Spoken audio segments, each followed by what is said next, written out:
देखिए मान्यवर, भगौड़ा इस समय कौन है पूरा देश जान रहा है। भगौड़ों के बारे में मत कहिए।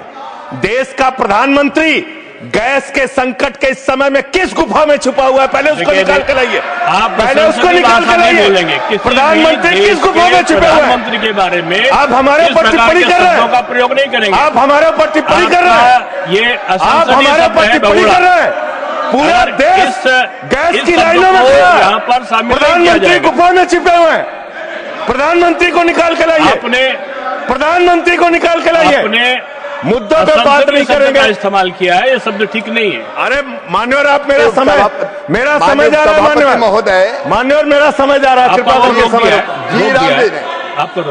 जी राम जी पर रात को 1:30 बजे तक मैंने चर्चा सुनी और जब उत्तर देने की बारी आई तो विपक्ष भाग गया था। इसलिए मैं निवेदन कर रहा हूं कि रहना जरूर, एक एक चीज का जवाब दूंगा, एक एक चीज का।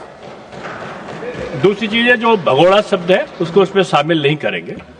जी मान्यवर, बात करते हैं ग्रामीण विकास की। आप बात कर रहे हैं उज्ज्वला स्कीम के तहत 8 से 10 करोड़ सिलेंडर गांव में आपने बांटे हैं और 10 से 11 करोड़ सिलेंडर के कनेक्शन लोगों ने अपने आप से लिए हैं। 21 करोड़ सिलेंडर के कनेक्शन गांवों में हैं। मैं आपके माध्यम से इस सरकार से पूछना चाहता हूं, मध्य एशिया के अंदर जो युद्ध चल रहा है इजराइल और अमेरिका और ईरान के बीच में, आप क्यों इजराइल की चमचागिरी में खड़े हो गए, जिसके कारण से हिंदुस्तान को आज गैस का संकट भुगतना पड़ रहा है। पूरा देश लाइन में खड़ा है, गांव लाइन में खड़ा है, शहर लाइन में खड़ा है, एक एक इलाका लाइन में खड़ा है। होटल बंद हो रहे हैं मान्यवर, मोरवी के अंदर गुजरात में टाइल्स की फैक्ट्रियां बंद हो रही है मान्यवर। आपने क्या हालत की है। आप राज्यों के साथ न्याय नहीं करते, आप ग्रामीण व्यवस्था के साथ न्याय नहीं करते। आपने बनारस के अंदर 4200 एकड़ जमीन वहां के किसानों की जबरन कब्जा की।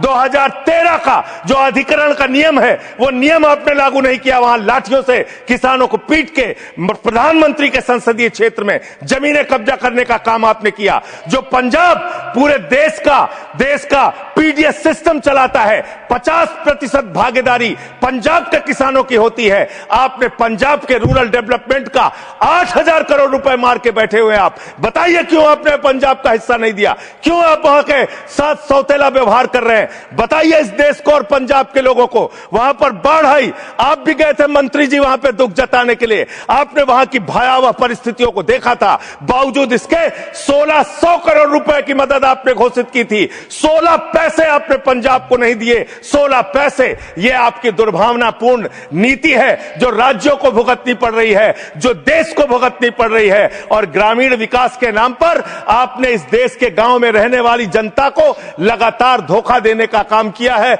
लगातार उनको ठगने का काम किया है। चाहे वो आंगनबाड़ी की स्कीम हो, आंगनबाड़ी की कार्यकर्तियां, हर काम में उनको आप लगा देते हैं, लेकिन आप उनको पैसा देने के नाम पर आपको हंसी आएगी, हंसी आएगी, हंसी आएगी। आंगनबाड़ी की योजना गांव में ही चलती है, गांव में ही चलती है, हंसी आएगी आपको। हम विकसित भारत की जमीन मजबूत कर रहे हैं, उसको एक ताकत दे रहे हैं। एक तरफ देश के युवाओं के लिए मजबूत जमीन तैयार कर रहा हूं, तो कांग्रेस मोदी की कब्र खोदने के कार्यक्रम करवा रही है। और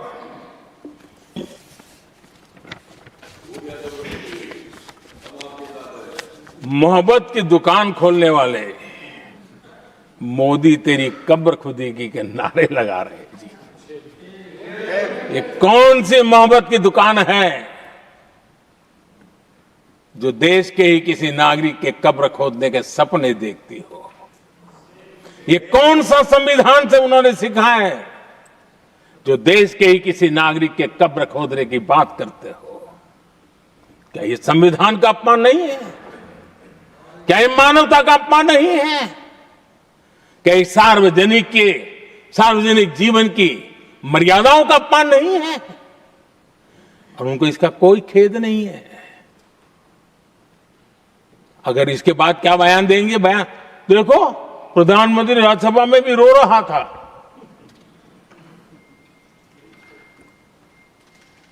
किस प्रकार के संस्कार और वृत्तियों से पले बड़े लोग हैं ये। आदरणीय सभापति जी,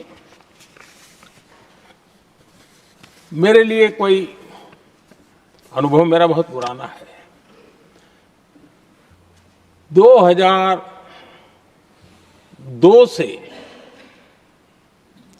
जब वे विपक्ष में थे तब से, और 2004 से जब वो सत्ता में आए तब से, और 2014 से मैं जब यहां आया तब से, पिछले 25 साल से संसद का एक भी सत्र ऐसा नहीं गया, मोदी संसद का सदस्य नहीं था, एक भी सत्र ऐसा नहीं गया जिसमें इस सदन के अंदर मोदी को गाली देने का काम न किया हो इन लोगों ने। 25 साल। और मुझे किसी ने पूछा था, मोदी जी आपके स्वास्थ्य का क्या राज है? मैंने कहा मैं डेली 2 किलो गाली खाता हूं।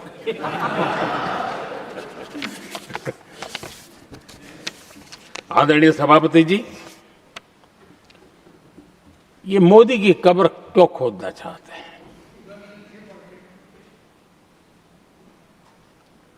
ये सिर्फ नारा नहीं है, ये इनके भीतर पड़ी हुई नफरत का प्रतिबिंब है, इसकी अभिव्यक्ति है। और वे इसलिए हैं, हमने 370 की दीवार गिरा दी, इसलिए वो मोदी की कब्र खोदना चाहते हैं। हमने नॉर्थ ईस्ट में बम बंदूक और आतंक का जो छाया बना रहता था, नॉर्थ ईस्ट में शांति और विकास का राह अपनाई, इसलिए वो मोदी की कब्र खोदने पर सोच रहे हैं। पाकिस्तानी आतंकियों को घर में घुस करके जवाब देते हैं, इसलिए मोदी की कब्र खोदने की बात कर रहे हैं। ऑपरेशन सिंदूर करते हैं, इसकी उनको परेशानी होती है और इसलिए वो मोदी की कब्र खोदते हैं। माओवादी आतंक से देश को मुक्ति दिलाने के लिए साहसपूर्ण कदम उठा रहे हैं, इसलिए मोदी की कब्र खोदती है आपको। हमने, नेहरू जी ने देश के साथ बहुत बड़ा अन्याय किया था, सिंधु जल समझौता करके। उस सिंधु जल समझौते को हमने एबेंस में डाल दिया। क्या इसलिए आप मोदी की कब्र खोदने के नारे लगा रहे हो?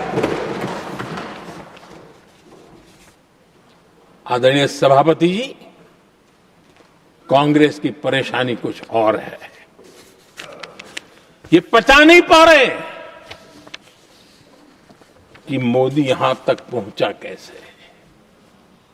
और उनकी परेशानी बढ़ती जा रही है कि भाई पहुंचा तो पहुंचा, लेकिन अब तक टिका क्यों है?